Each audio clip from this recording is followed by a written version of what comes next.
नमस्ते एवरीवन। आज हम लोग फिर से सीटेट के एक नए वीडियो के साथ हैं और इसमें विकास के आगे का ही टॉपिक बताऊंगी।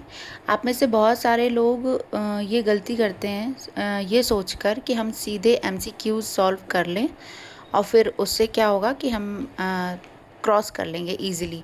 मैं भी पहले ऐसा ही सोचती थी कि सीधे एमसीक्यूज ही लगाते हैं, उसके बाद सीटेट आराम से निकल जाएगा, सीटेट यूपीटेट या कोई भी एग्ज़ाम।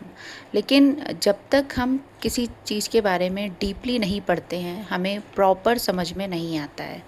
इसीलिए जब मैंने 2023 में नोट्स बनाकर अच्छे से डिटेल में पढ़ा तो मेरा एक बार में निकल गया था, मुझे फिर दोबारा एग्ज़ाम देने की ज़रूरत नहीं पड़ी।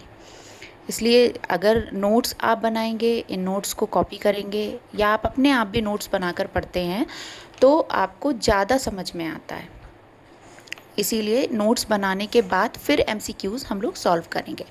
तो विकास और वृद्धि के बाद अब आता है विकास का सिद्धांत, प्रिंसिपल ऑफ डेवलपमेंट। विकास एक सतत और क्रमिक प्रक्रिया है।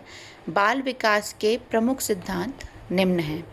विकास हमें पता है एक जीवन पर्यंत चलने वाली प्रक्रिया है, लास्ट वीडियो में पढ़ चुके हैं कि जन्म से लेकर मृत्यु तक चलने वाली प्रक्रिया है विकास। तो अब उसके सिद्धांत क्या क्या हैं? पहला है निरंतरता का सिद्धांत, यानी कि ये कंटिन्यूअस चलने वाला प्रोसेस है, पूरे टाइम लाइफ टाइम चलेगा। क्रमबद्धता का सिद्धांत, यानी कि विकास जो होता है वो एक क्रम से होता है। जैसे बच्चा पहले बैठना सीखता है, फिर खड़े होना सीखता है, उसके बाद वो चलना सीखता है। तो एक क्रम में प्रोसेस हो रहा है। ऐसा नहीं होता कि पहले चलना सीख गया फिर उसको बैठना आया फिर वो खड़ा होना सीख रहा है ना। तो क्रमबद्धता के साथ चीज़ें सीखता है। सामान्य से विशिष्ट की ओर जाता है, यानी कि छोटे ज्ञान से, छोटी चीज़ों की जानकारी से फिर बड़ी की ओर जाना।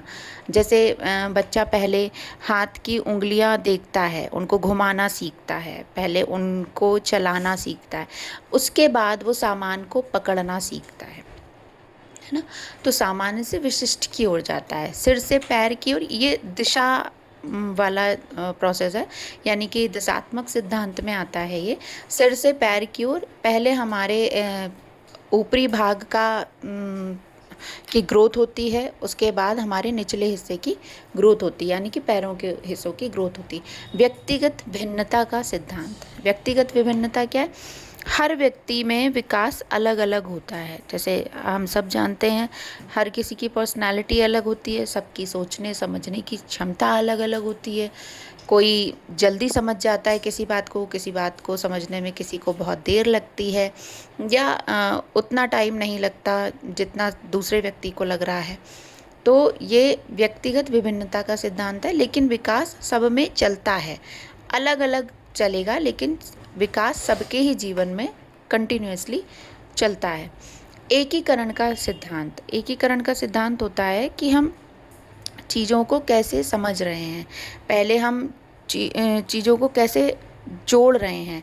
फॉर एग्ज़ाम्पल हम पहले एक हाथ का मूवमेंट करना स्टार्ट करते हैं, फिर धीरे धीरे चीज़ों को पकड़ते हैं पर हमारी पकड़ छूटती है। जो बच्चा होता है जो छोटा, उस फिर वो धीरे धीरे चीज़ों को पकड़ना सीखता है। फिर उसके बाद या आप एग्ज़ाम्पल ले सकते हैं लिखने का, कि पहले बच्चा पेंसिल पकड़ना सीखता है, फिर उसके बाद धीरे धीरे उस पूरे हाथ को अपने कंट्रोल में करता है, फिर वो लिखना सीखता है। तो ये सारी चीज़ें जब वो एक साथ करने लगता है तो ये आपके एकीकरण के सिद्धांत में आता है। फिर आता है पूर्वानुमान का सिद्धांत।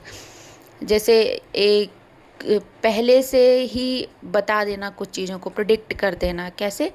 कि जब बच्चा, बचपन से हम लोग देख रहे हैं कि बच्चा किस तरीके की ग्रोथ कर रहा है या कैसा है, उसका व्यवहार कैसा है, किस तरीके के उसके हाव भाव हैं, कैसा वो पढ़ने में है। तो कई बार हम लोग ऐसे प्रेडिक्शन कर देते हैं, हाँ हो सकता है ये बड़ा होके ये बनेगा वो बनेगा, या अच्छा है पढ़ने में या खेल में अच्छा है, तो प्रिडिक्शन देना। तो ये पूर्वानुमान लगाने का सिद्धांत, ये हम उसके विकास के क्रम से पता करते हैं। वो जिस तरीके से बचपन में विकास कर रहा होता है उससे हम अनुमान लगाते हैं। पूर्वानुमान का मतलब पहले से अनुमान लगाना, ये आपका पूर्वानुमान का सिद्धांत हो गया। अब आते हैं विकास को प्रभावित करने वाले कारक। विकास में कौन कौन से कारक हैं जो विकास को प्रभावित करते हैं कि उसका डेवलपमेंट किस तरीके से होगा। पहला है आपका वातावरण। वातावरण का बहुत प्रभाव पड़ता है विकास में, क्योंकि आप जैसे वातावरण में रह रहे हो आप उसी तरीके का विकास करेंगे।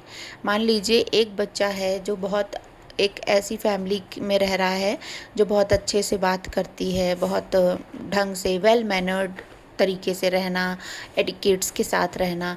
वहीं दूसरी एक फैमिली है जो रह रही है, जो बच्चे को गालियां देना बच्चों के सामने, या इस तरीके से पढ़ना कि एक इमैच्योर बिहेवियर। तो बच्चा क्या होगा, जो अच्छी फैमिली में रह रहा होगा वो उसी तरीके की चीज़ें सीखेगा, और जो जिसके घर में गाली दी जा रही होगी या शैतानी बहुत होती होगी या मारपीट होती होगी तो वो वैसा ही व्यवहार करेगा। तो वातावरण का विकास पे ग्रोथ दोनों कर रहे हैं, विकास दोनों का हो रहा है, लेकिन अकॉर्डिंग टू द एनवायरनमेंट। इसके बाद आपका आता है वंशानुक्रम।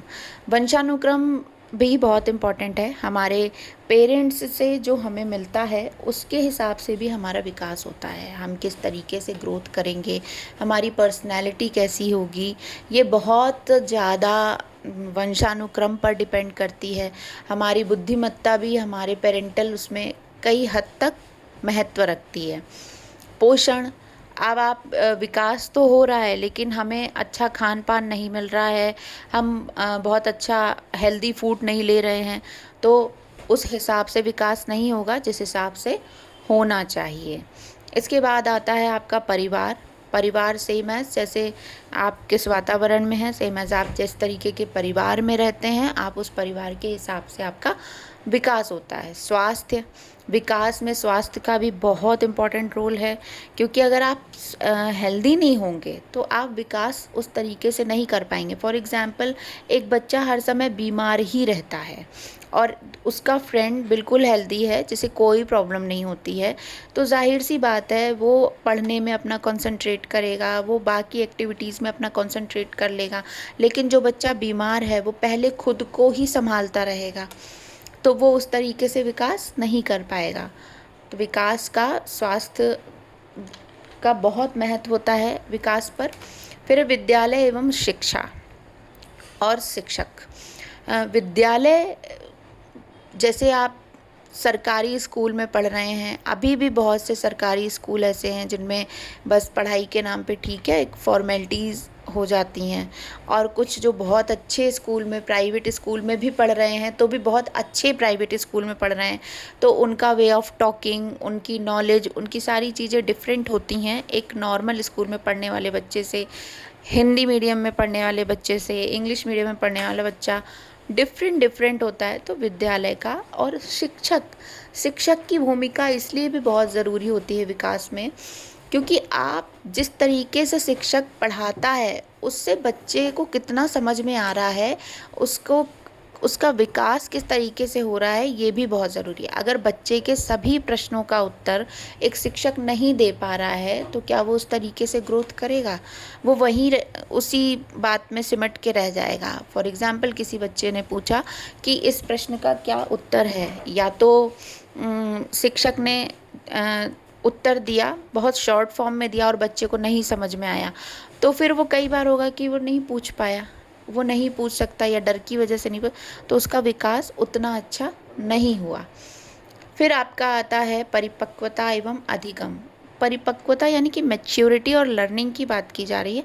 आपकी पर्सनालिटी कितनी मैच्योर है, आप कितने कैपेबल हैं फॉर द लर्निंग, ये भी आपके डेवलपमेंट पे बहुत इम्पॉर्टेंट रोल प्ले करती है। क्योंकि आपकी अगर लर्निंग अच्छी है, अगर मान लीजिए दो फ्रेंड हैं, एक को एक बार में समझ में आ जा रहा है और दूसरे को 2-3 बार बताने पर समझ में आ रहा है, तो दोनों की लर्निंग पावर अलग अलग है। यानी कि एक ने एक बार में चीज़ को समझ लिया, उसका विकास, उसका डेवलपमेंट ईजिली हो गया, दूसरे को समझाना पड़ा, 2-3 बार बताना पड़ा, 2+2 4, 2+2 4, या 3-4 मेथड से समझाना पड़ा, तो ये इसमें भी विकास प्रभावित होता है।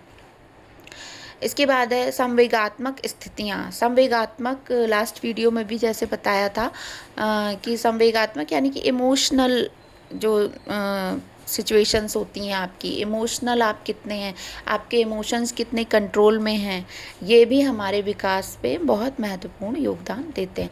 सामाजिक एवं सांस्कृतिक वातावरण यानी कि आपकी सोसाइटी और कल्चर किस तरीके का है, किस तरीके के लोग हैं आपके, आप कैसी सोसाइटी में रह रहे हैं, आप किस तरीके के कल्चर को फॉलो कर रहे हैं, उससे भी विकास अलग अलग तरीके से डेवलप होता है। अलग अलग जगहों का कल्चर और अलग होता है, तो हर अपने ही देश में अलग अलग पर्सनालिटीज़ होती हैं।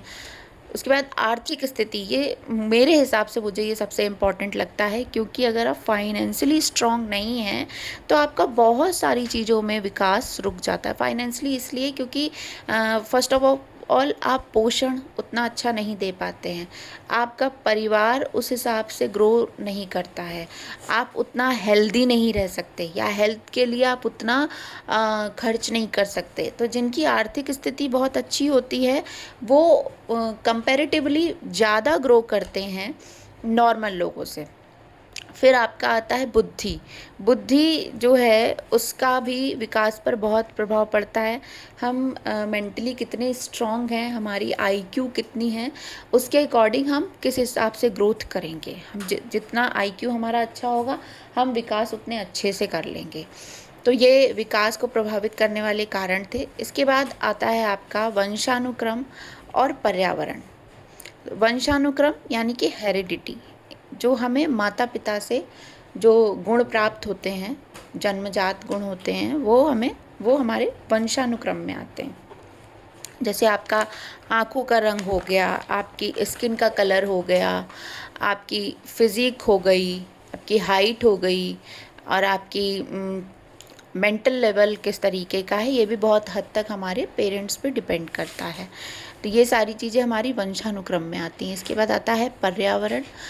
इन्वायरमेंट हमारा जन्म से पहले और जन्म के बाद बच्चों को प्रभावित करने वाली सभी बाहरी परिस्थितियाँ पर्यावरण कहलाती हैं। जन्म से पहले और जन्म के बाद, क्योंकि पर्यावरण तो ऑल टाइम प्रेजेंट चीज़ है, इन्वायरमेंट तो हमेशा रहता है। बच्चे के जन्म से पहले भी था, बच्चे के जन्म के बाद भी इन्वायरमेंट है। तो ये सारी चीज़ें जो हैं डिपेंड करती हैं। जैसे परिवार, विद्यालय, समाज, मित्र, संस्कृति, पोषण, आर्थिक स्थितियाँ, ये सब हमारे पर्यावरण को क्रिएट करती हैं। अब दोनों ही इम्पॉर्टेंट हैं। क्यों? क्योंकि वंशानुक्रम बच्चे को क्षमता देता है, यानी कि हेरिडिटी जो होती है वो हमें पता चल जाता है हमारी कैपेसिटी क्या है। हम अगर पेरेंट्स पढ़ने में बहुत अच्छे हैं तो मोस्ट प्रोबेबली चांस होते हैं कि उनके बच्चे भी पढ़ने में बहुत अच्छे होते हैं। तो वंशानुक्रम क्या करता है? बच्चे को क्षमता देता है। और एनवायरनमेंट क्या करता है?